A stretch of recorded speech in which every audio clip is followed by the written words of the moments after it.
each one of you sitting in this room, each one of us on this earth, everybody, everything begins with the soul.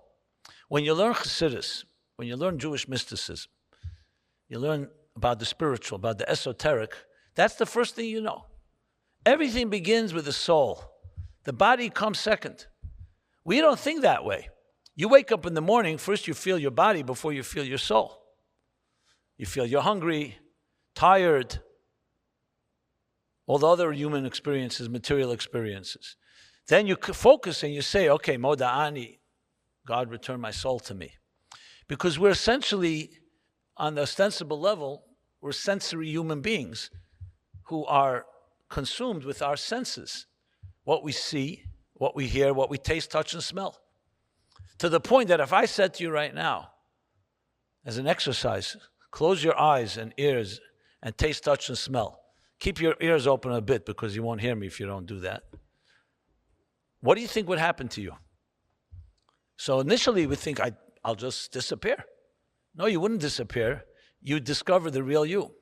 The you that's not stimulated by your senses. Because you don't need eyes to see yourself. You don't need ears to hear yourself. You don't need smell, taste, and touch to experience yourself.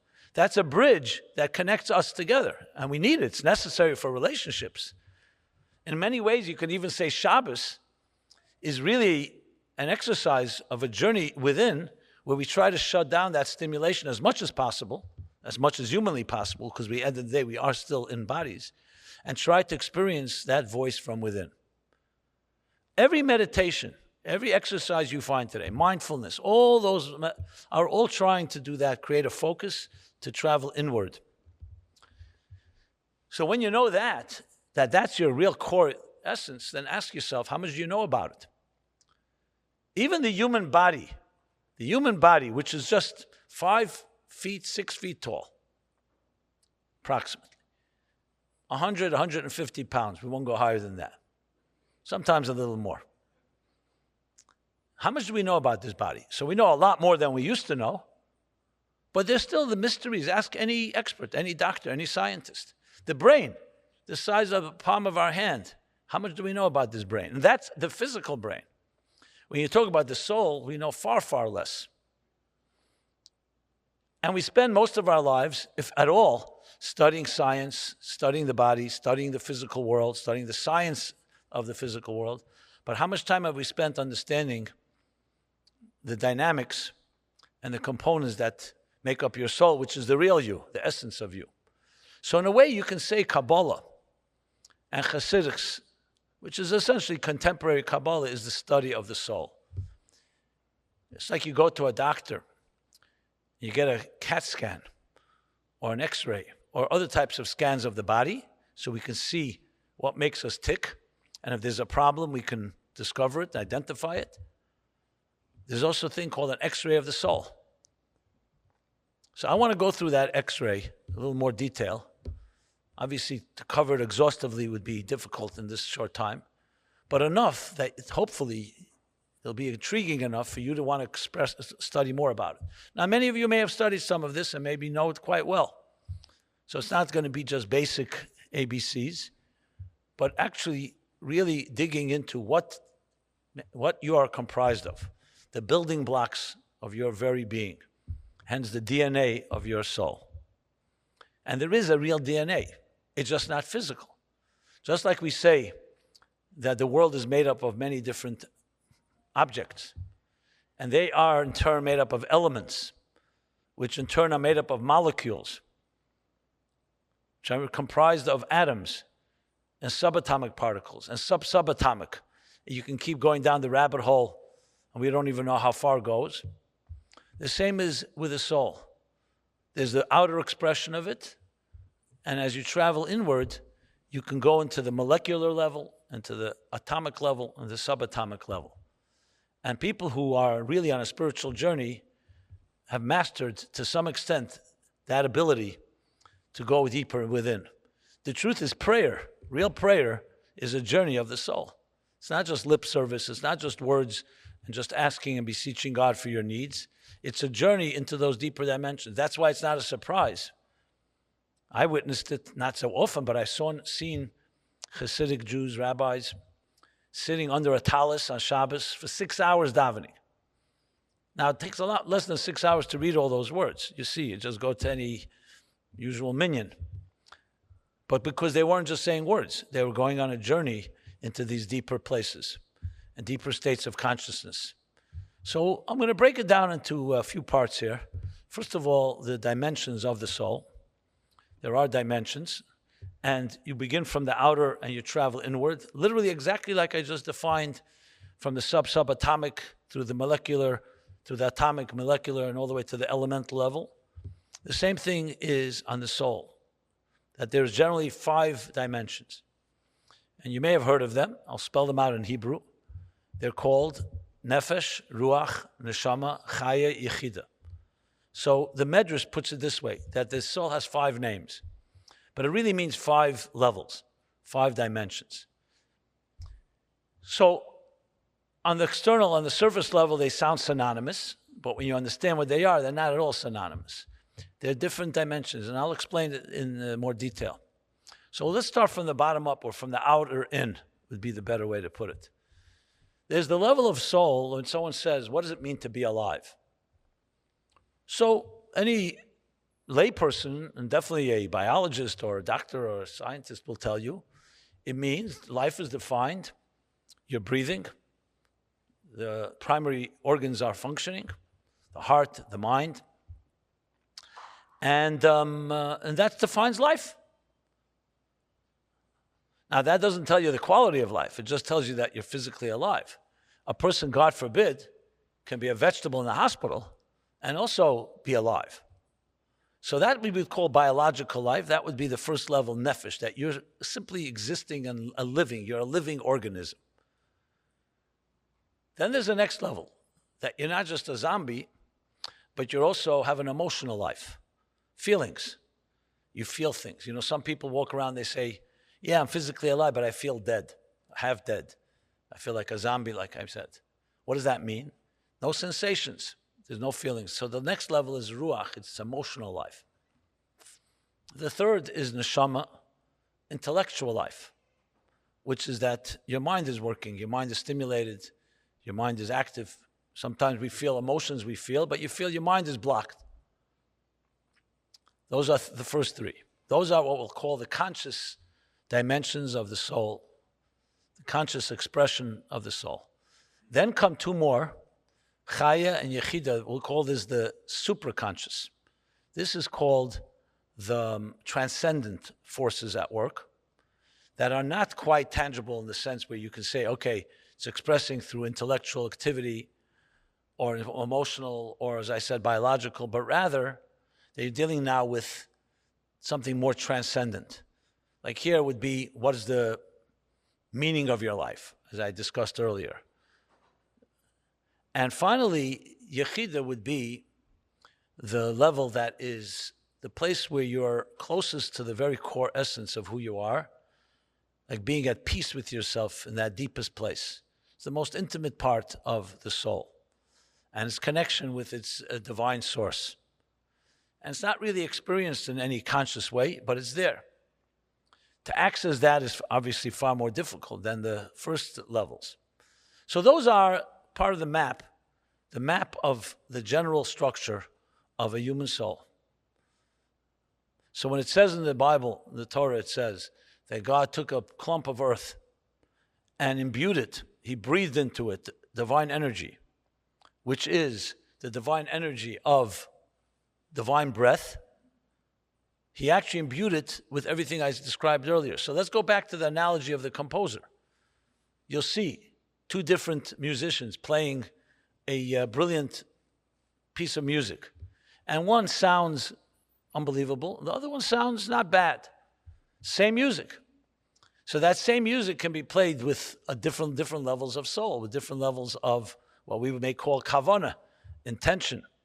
That's an example. So you could go through the motions, but you're not really living up to your entire potential. So simply put, we go through our days, our lives. In Hasidic thought, it will teach us that you don't just eat a meal. When you're eating a meal, all 5 levels of your soul should be interacting, which means you're not just eating to survive and keep your body healthy. You're also here to allow it to feed your emotional side of your being and your intellectual side and ultimately your transcendent side. So in other words, it infuses everything we do with a whole different dimension. So just by stating that already changes a person's attitude to life. It creates excitement.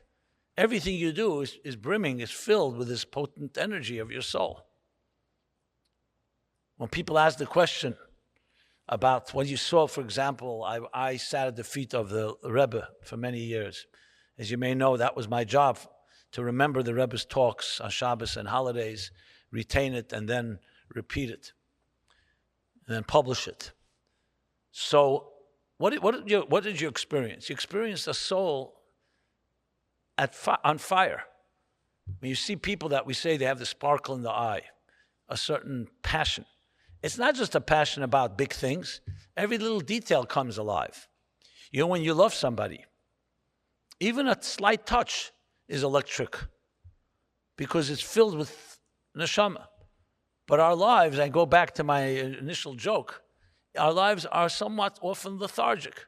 We may go through the motions, but how much of the energy of how much you have within you is being expressed? So when you think of it, these 5 dimensions are really there for us to access. And when you see a person who's really fully in touch with their innermost self, so all those levels of soul are there in everything that they do, in every moment and every action. Now, that doesn't mean we all can reach that level in a moment, but when you know that's the potential, it can change things. So then you can ask yourself the question, so where do I stand? Am I on the nefesh level, on the ruach level, on the neshama level, on the chaya level, the yechida level? Just to give an example, let's talk about love, relationships. So generally speaking, we talk about 3 levels of compatibility that will define 2 people being attracted to each other.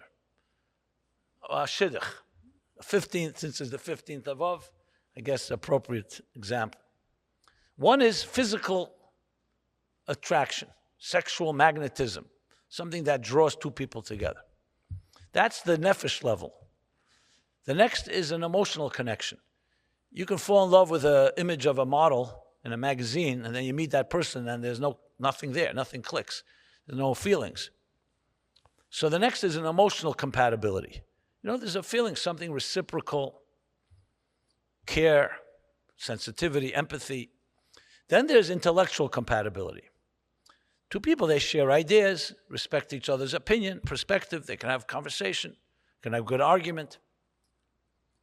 Now, in most cases, you tell people, what do you think about that? They say, if I had 1 out of the 3, I'd be happy. I hope nobody here would say that, but many people say that. 2 out of the 3, that's a dream. 3 out of the 3 is not even realistic, you know. Now, that's just the first 3 levels. So imagine a relationship that's not just a physical connection. There's some people connect very much physically, but it also has an emotional and intellectual dimensions. That's a pretty good relationship. However, that's just touching the surface of a relationship. Then comes the 4th, the chaya, what I would call spiritual compatibility. What does that mean? That 2 people share a vision for life. What kind of home they want to build, what kind of children they want to bring into this world, what kind of vibe when someone comes into their home. What's the vibe? What mark they want to make in the universe. Why is it different than the first 3? Because the first 3 are subject to change. The 4th is already a transcendent element. It's not so much about, I like what you look like, or I connect with you emotionally, or bond with you intellectually. But this is where both, that's why we have a chuppah, a canopy at a wedding, because the canopy is above the bride and the groom. It's transcendent. It's a connection to the third partner. What is the purpose of life, and how are we going to contribute to that purpose? And Yechida is really reserved for the most intimate connection, where 2 people become like one.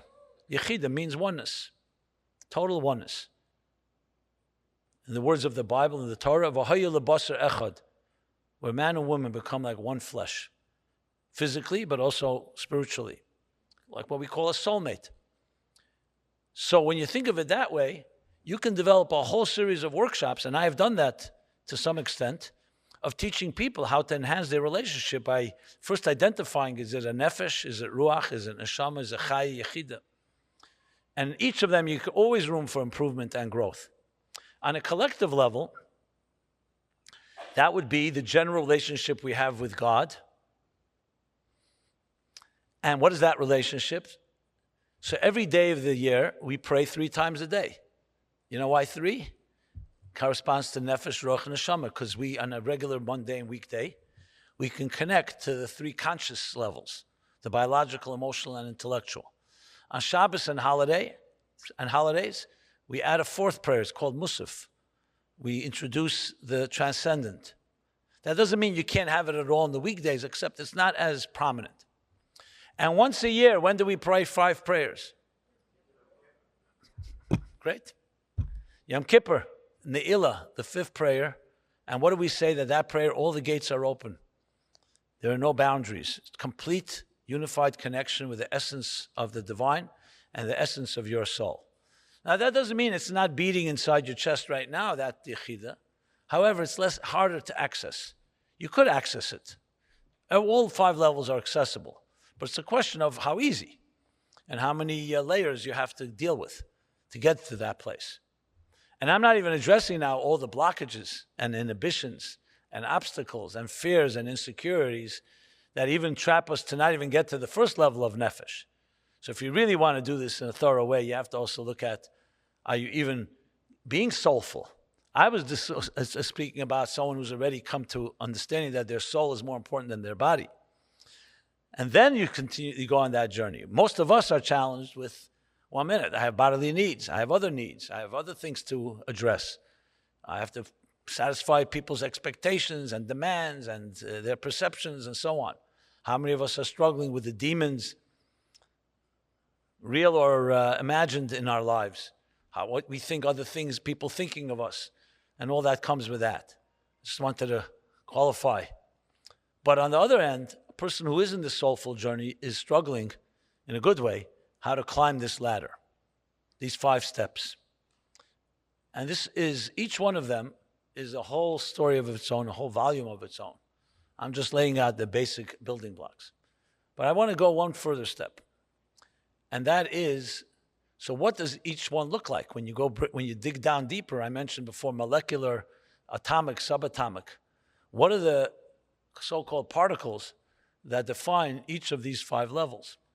So just to broaden it, in Kabbalistic and Hasidic mystical thought, it teaches that everything is microcosm, macrocosm. Whatever exists within ourselves also exists on the cosmic level, meaning in the worlds around us. That's why you find the concept that I'm sure you're familiar with of the 3, 4, and 5 worlds. Namely, you have, going from bottom up, the world of Asiya, which corresponds to Nefesh, the world of action, the world of Yetzirah, which corresponds to the emotional, to Ruach, the world of Bria, creation, which corresponds to the intellectual, and higher than that is the world of Atzilus, which is Chai, the transcendent, and higher than that is called sometimes Eilumus Ein Sof, the infinite reality, which corresponds to Yechida. So you have that, as I said, on the microcosm and on the macrocosm. And then, of course, everybody's familiar, or I assume you're familiar with the 10 spheres. How does that fit into this? So the 10 spheres as well are broken into 5 categories. You have what's called Chabad, Chagas, Nihi. Those are acronyms for the 10 faculties or parts that every soul is made up of. 3 intellectual ones, Chabad, that's Neshama. 3 emotional ones, which is Chesed, Gvura, Tiferes, love, reverence, and compassion. And then comes the last 4, which are the behavioral ones, Netzach, Chayid, Yesed, and Malchus, which correspond to Nefesh, to the more biological side. And indeed, a human body, a body itself, without a soul, I don't want to sound morbid, but that's a corpse. When a person is alive, you have these levels of soul beating inside them, and they're all made up of parts. So just as a body needs nourishment, We need food, drink, hygiene, rest, exercise. A soul also needs exercise. A soul also needs nourishment. And when you understand the parts that the soul is made of, then you can understand how you nourish it. How do you nourish the behavioral? By behaving in a way that's aligned with your soul. So I recently came up with an idea called immersing yourself in your spiritual spa.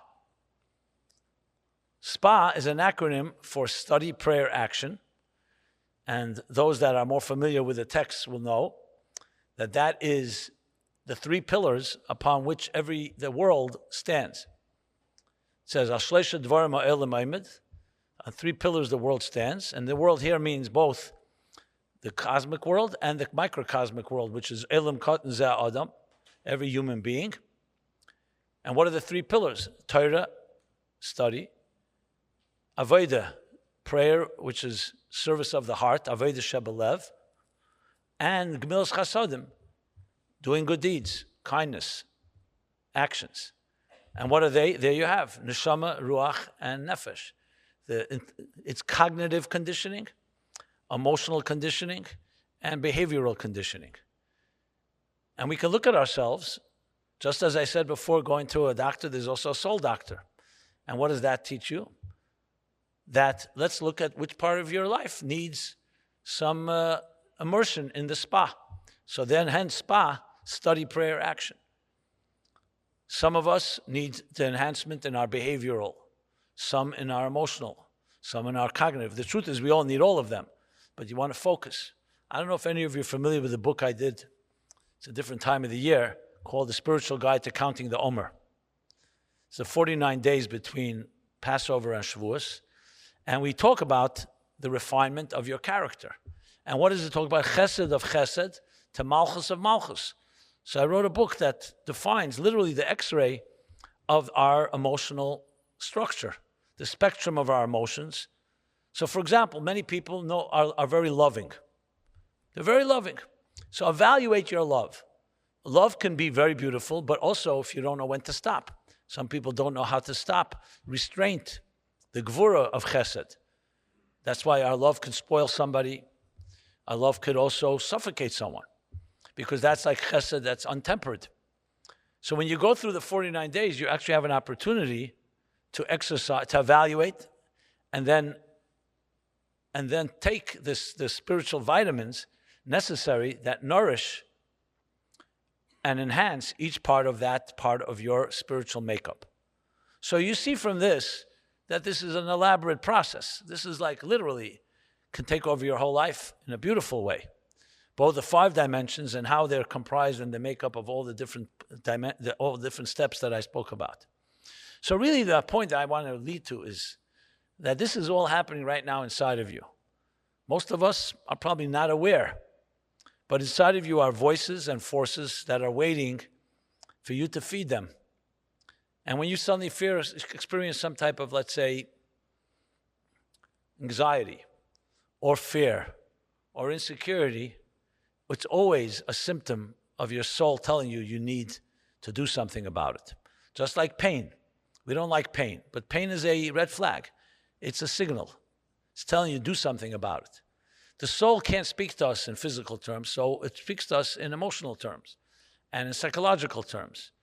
Every anxiety is your soul crying out, help me.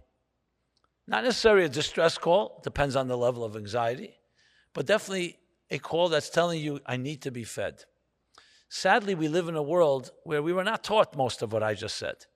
So besides the fact that we don't even understand our own voices, we don't even know how to feed them. So what do you do when a person is in that state? Well, this has been essentially the essence of my whole life. My whole life I grew up with this.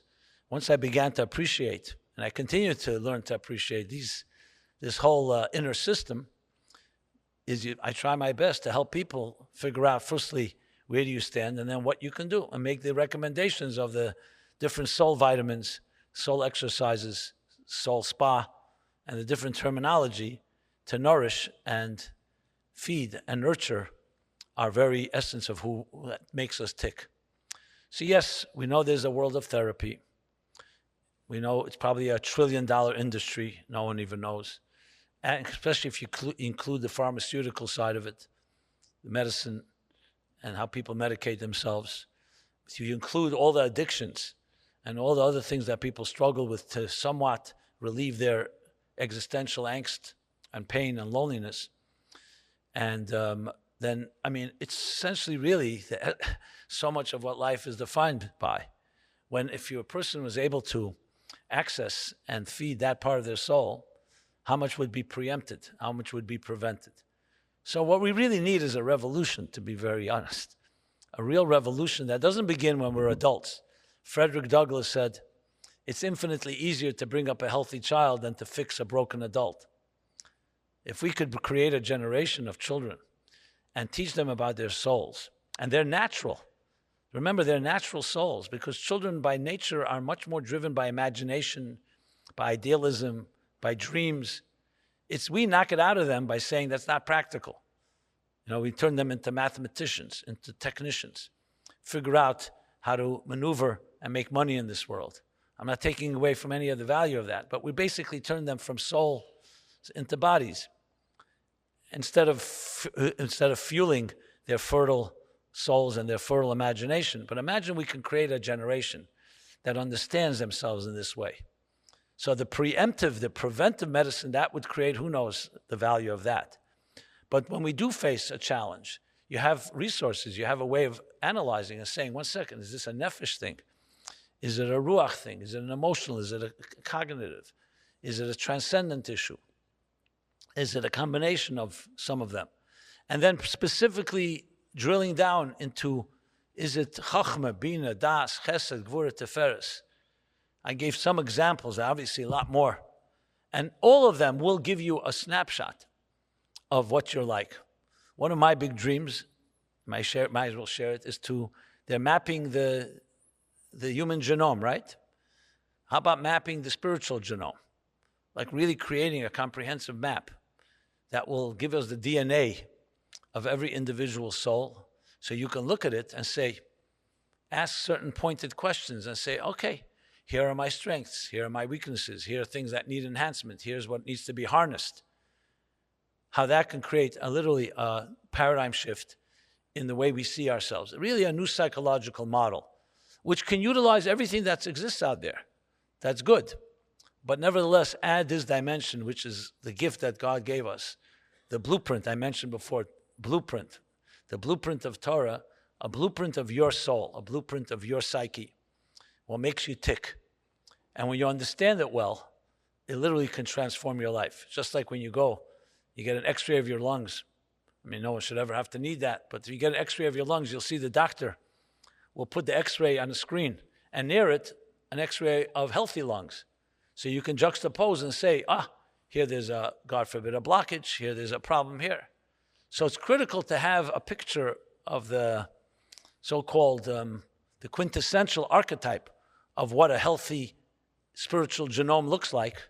And then you can say, okay, now where do I stand in regard to that, and grow toward that to create a far better and healthier human being. If you like that video, hit the subscribe button and notification bell below for hours of the best Jewish content online.